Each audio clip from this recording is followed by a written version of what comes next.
historia del profeta Muhammad. La paz y las bendiciones de Allah sean con él y su purificada familia. Parte 1.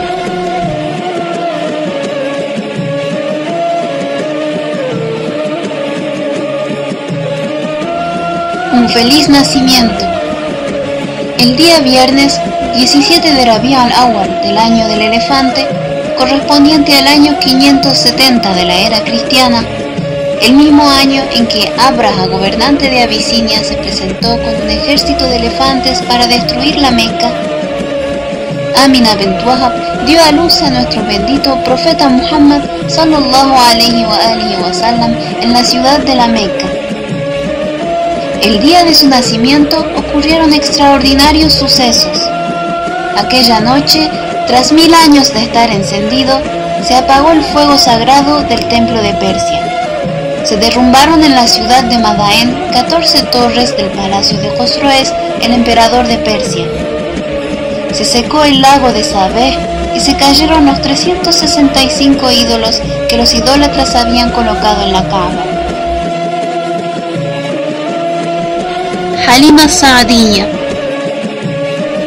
Era costumbre que las mujeres de los alrededores de la Meca se dirigieran a la ciudad y se ofrecieran como nodrizas de los niños recién nacidos, a quienes llevaban a vivir consigo para amamantarles y criarles en un ambiente más sano. Varias mujeres se presentaron para llevarse al pequeño Muhammad sallallahu alayhi wa sallam, pero este solo aceptó que lo amamantase una pura y piadosa dama llamada Halima del clan de Saad, quien vivía en el desierto bajo condiciones muy difíciles. Halima aceptó con mucho gusto cuidar de Muhammad y se lo llevó a vivir junto a su clan. Según Halima, gracias a la bendita presencia de este niño resplandeciente, sus condiciones de vida cambiaron rápidamente y tanto ella como su familia se vieron colmadas de bendiciones y milagros.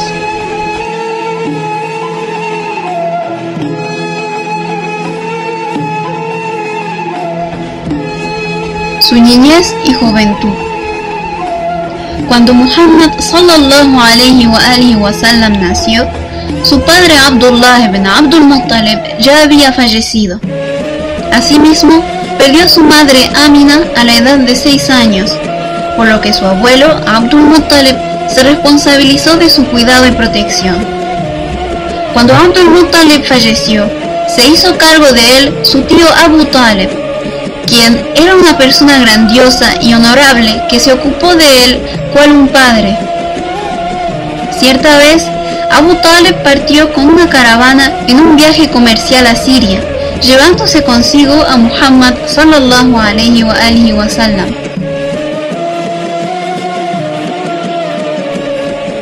Cuando se detuvieron cerca de un convento para descansar, un monje cristiano llamado Buhaira invitó a la caravana a comer.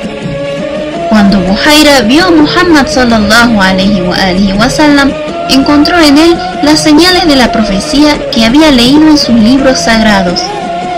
Entonces miró a Abu Talib y le preguntó: ¿acaso este muchacho tiene alguna relación contigo? Sí, es mi hijo, respondió Abu Talib. No, este no es tu hijo, este muchacho es huérfano, aseguró Buhaira. Es verdad, él es mi sobrino, asintió Abu Talib. Llévate al muchacho de regreso a su ciudad. Este chico tiene un gran futuro, añadió Buhaira.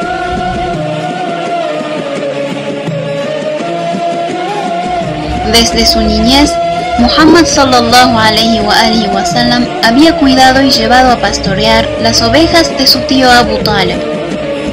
A los 25 años, Muhammad sallallahu alayhi wa sallam era un joven de muy buenos modales, veraz, valiente, honrado y respetable, lo cual motivó la admiración de Khadija bint Khuwaylid, una grandiosa y pura dama.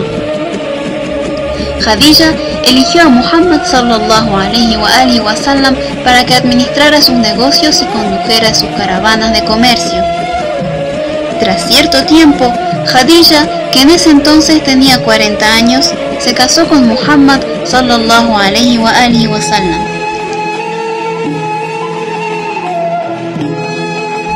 La Be'atha. Muhammad es elegido profeta. Durante muchos años Muhammad sallallahu alaihi wa sallam solía realizar el tawaf o circunvalación alrededor de la Kaaba y más tarde regresaba a su casa. Cuando se cansaba de las absurdas conductas de los incrédulos, acostumbraba a retirarse a la gruta de Hira y permanecer allí mucho tiempo adorando a Dios. Cierto día, cuando el profeta tenía 40 años y se encontraba como de costumbre en la gruta de Hira, descendió el ángel Gabriel y le dijo: «Lee». «No sé leer», respondió, pero el ángel nuevamente le ordenó: «Lee». «¿Qué debo leer?», preguntó Muhammad sallallahu alaihi wa sallam. Dijo el ángel: «Lee, en el nombre de tu Señor, que todo lo creó. Creó al hombre de una gota de sangre. Lee, que tu Señor es el más generoso, quien enseñó mediante el cálamo, enseñó al hombre lo que éste no sabía». Muhammad sallallahu alaihi wa alihi obedeció y comenzó a recitar esas benditas aleyas. El profeta diría luego: «Después de que la Sura al-Alaq me fuera revelada, salí de la gruta, y en medio de la montaña oí de repente una voz que desde el cielo me decía: «Oh Muhammad, tú eres el mensajero de Dios, y yo soy el ángel Gabriel». Tras ello, el profeta sallallahu alaihi wa sallam, turbado y con un intenso cansancio, se dirigió a su casa y le narró a Khadija lo sucedido. Ella le dijo: «Alégrate por lo ocurrido, por Dios que Él nunca te desamparará». Es así como Khadija se considera la primera mujer en corroborar su profecía, siendo Ali alayhi salam quien desde su tierna infancia vivió junto al profeta y solía acompañarlo en sus retiros a la gruta de Hira, el primer varón en aceptar el Islam. Pasaron algunos años y las únicas personas que realizaban la oración eran Muhammad, Khadija y Ali.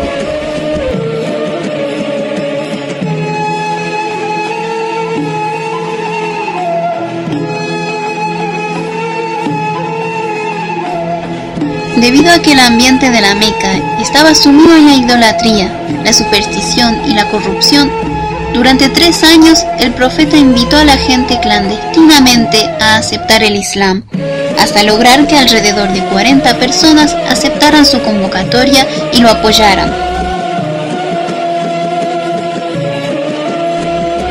La primera misión. Por orden de Dios, el profeta sallallahu alaihi wa sallam debía ahora convocar a su familia a la adoración del Señor del Universo. Para ello, pidió a Ali alayhi salam que preparase una comida e invitase a sus parientes más cercanos. Alrededor de 40 personas estaban allí presentes. Cuando Abu Lahab, un tío del profeta, vio que aquella pequeña cantidad de comida había saciado a todos los presentes, con intención de desbaratar la reunión, dijo: «Muhammad es un brujo». Pero Muhammad sallallahu alaihi wa sallam dijo: «Oh hijos de Abdul Muttalib, yo os he traído lo mejor de esta vida y del más allá. Dios me dispuso en la obligación de convocaros hacia Él. ¿Quién de vosotros está dispuesto a apoyarme?».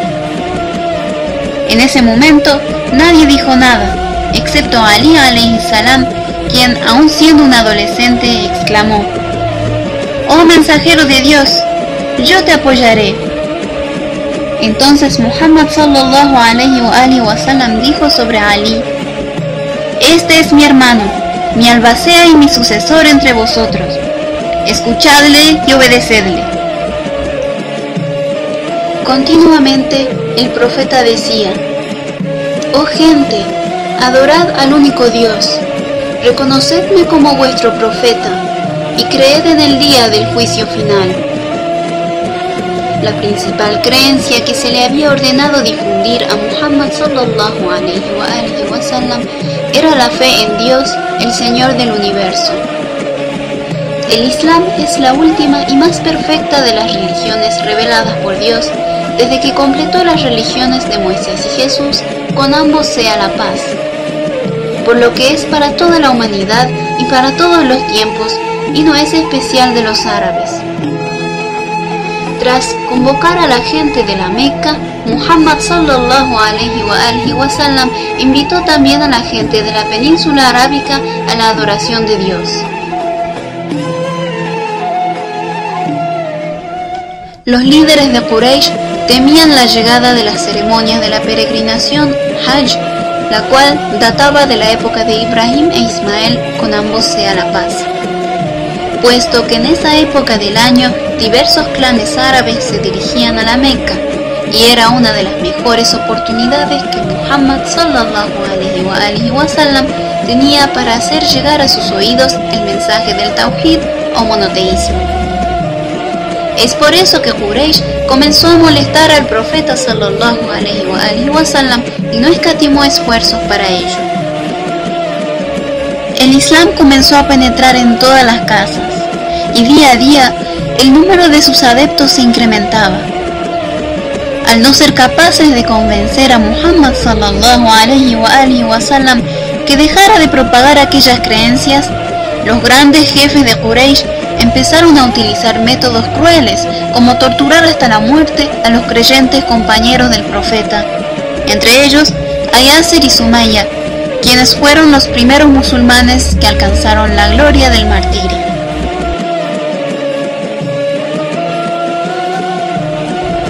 Emigración a Abisinia. Pero Quraysh no se atrevía a lastimar y molestar directamente al profeta sallallahu alaihi wa alihi debido a la gran posición social de la que gozaba Abu Talib y por miedo a su otro tío Hamza, un bravo guerrero. Ambos defendían valientemente a su sobrino Muhammad sallallahu alaihi wa sallam, pero torturaban a más no poder a los pobres y esclavos que creían en su religión. El profeta se sentía muy triste y no soportaba ver a sus seguidores ser tratados de esa manera, por lo que les pidió que abandonaran la Meca y partieran hacia Abisinia, Etiopía. Allí vivía Najashi, un emperador cristiano, sabio y justo, que recibió muy bien a los emigrantes e incluso les permitió quedarse y adorar a Dios libremente. La ascensión a los cielos, Mi'raj. Cierta noche, el profeta se disponía a descansar cuando de repente escuchó una voz para él conocida. Era la voz del ángel Gabriel, que le anunciaba que esa noche realizarían un largo viaje a distintos sitios del universo. Con una montura extraordinaria llamada Buraq, que Gabriel le había traído de parte de Dios, el profeta sallallahu alaihi wa sallam viajó desde la Meca hasta Jerusalén, donde recorrió la mezquita lejana Masjid al-Aqsa. Visitó Belén, el lugar de nacimiento de Jesús, y las casas donde vivieron algunos profetas, y en algunas de ellas rezó 2 ciclos de oración. Luego realizó un viaje extraordinario hacia el reino de los cielos, donde habló con las almas de los profetas y los ángeles, y pudo observar de cerca las maravillas de la creación, el paraíso y el infierno y el infinito poder de Dios. Después regresó a Jerusalén y de allí se dirigió a la Meca. Todo esto ocurrió en una sola noche.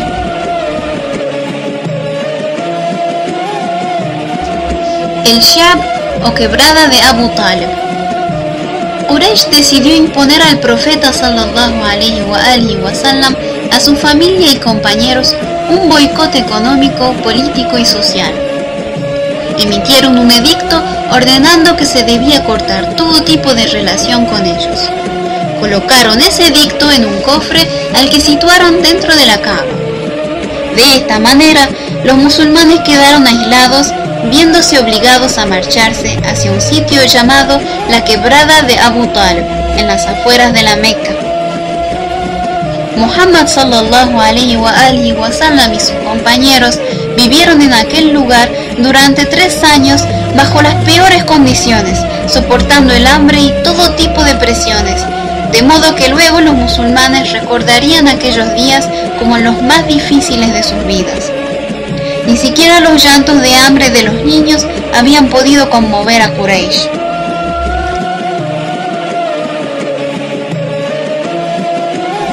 El año de la tristeza. Al tercer año, el profeta, a través de Abu Talib, le notificó a Quraysh que aquel edicto ya no existía ni tenía validez, porque por orden de Dios las termitas habían devorado todo lo que estaba allí escrito, excepto el nombre de Dios.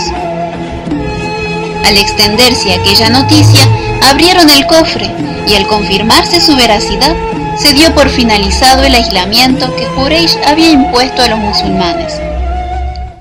Tras 3 años de exilio, el profeta y sus compañeros abandonaban la quebrada y regresaban a sus hogares.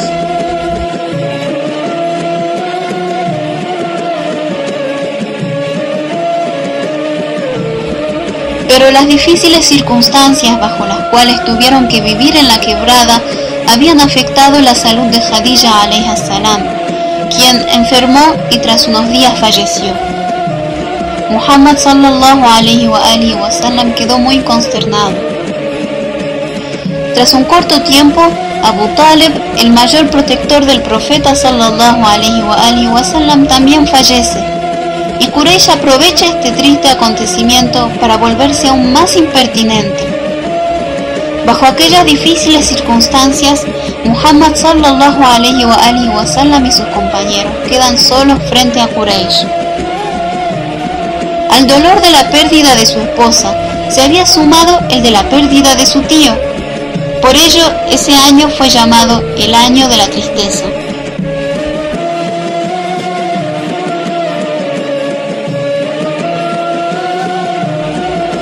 El pacto de Aqaba. Durante los días de la peregrinación, Muhammad sallallahu alayhi wa sallam aprovechaba para invitar a la gente a la religión. Entre tanto, 6 personas del clan de Khazraj de la ciudad de Yathrib pensaron: este debe ser el profeta del que hablan los judíos, y aceptaron la convocatoria del profeta diciéndole: una vez que volvamos a nuestra ciudad, invitaremos a la gente a tu religión. Si es que logras unir a ambos clanes, de Aus y Khazraj, y apagar la llama de la guerra, serás la persona más amada para nosotros. Estas personas propagaron el mensaje del profeta sallallahu alayhi en Yathrib, y al año siguiente, 12 personas de entre ellos le juraban fidelidad en un lugar llamado Aqaba.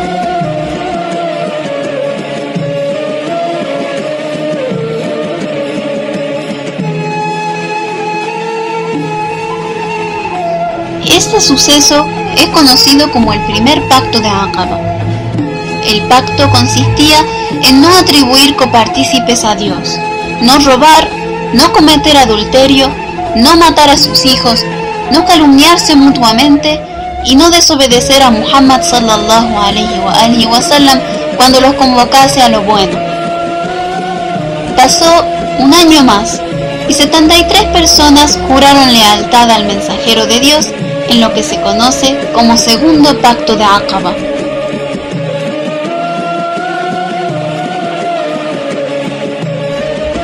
Laylat al-Mabit, la noche de la pernoctación. Quraysh pensaba que siempre podría mantener dominados a los musulmanes con sus amenazas, persecución y torturas.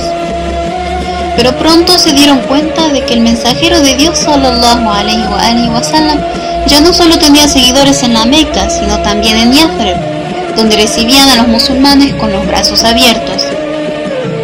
Por ello, organizaron una reunión donde los líderes de Quraysh discutieron qué hacer con Muhammad sallallahu alayhi wa sallam para impedir la expansión de la religión del Islam.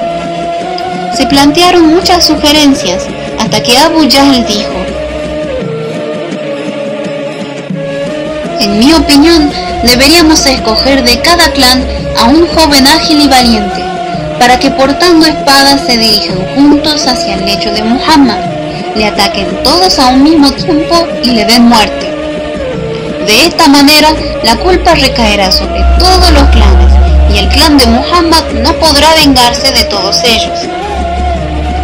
Esta opinión agradó a todos los allí presentes, pero aquellos ignoraban que Dios Altísimo había prevenido al profeta sallallahu alaihi wa sallam de su intención de matarlo.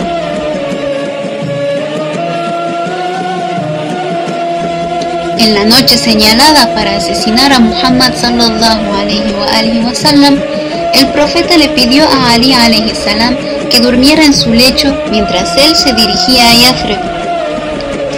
Ignorando que el profeta estaba enterado de su siniestro plan, los conjurados rodearon la casa, y al ver que una persona dormía en el lecho del profeta, pensaron que era él. Cuando los incrédulos atacaron, se llevaron una gran sorpresa al ver a Ali alayhi salam, quien arriesgando su propia vida por proteger a Muhammad sallallahu alaihi wa sallam, dormía en el lecho del profeta. Entonces le preguntaron: ¿dónde está Muhammad? ¿Acaso me lo habéis confiado que me preguntáis por él? Contestó Ali. Este traicionero complot de los incrédulos resultó fallido y la religión de la verdad triunfó por sobre la falsedad. Al-Hijra, emigración o égira. La emigración en la historia del Islam es un suceso que transformó la historia de la humanidad. La emigración o égira de nuestro querido profeta tuvo tal importancia que pasó a marcar el inicio del calendario islámico. La orden de emigrar fue dada por Dios. Muhammad sallallahu alaihi wa sallam debía abandonar la Meca y partir hacia Yathrib.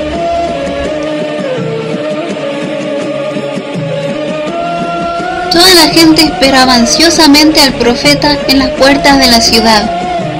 Finalmente, Muhammad sallallahu alaihi wa sallam ingresó a la ciudad de Yathrib, la cual, en honor al profeta, luego pasaría a llamarse Medina. Niños, mujeres y hombres recibieron al profeta calurosamente y con una gran algarabía, al ritmo de un hermoso canto y al grito de Allahu Akbar.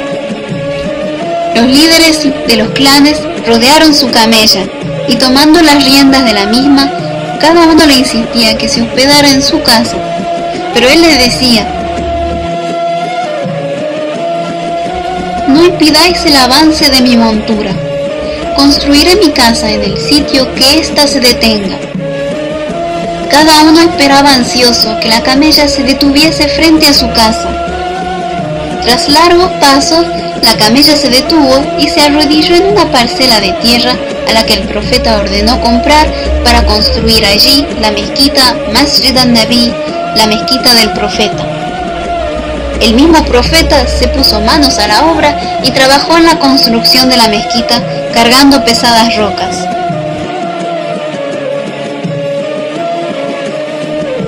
Las primeras medidas del gobierno islámico. Al profeta sallallahu alaihi wa sallam se le había ordenado cumplir con su mensaje divino estableciendo un gobierno religioso. Él debía adoptar las mejores decisiones, puesto que ya conocía la antigua ciudad de Yathrib y sabía de las continuas diferencias que habían existido entre los clanes de Aus y Khazraj, que eran los principales de la ciudad.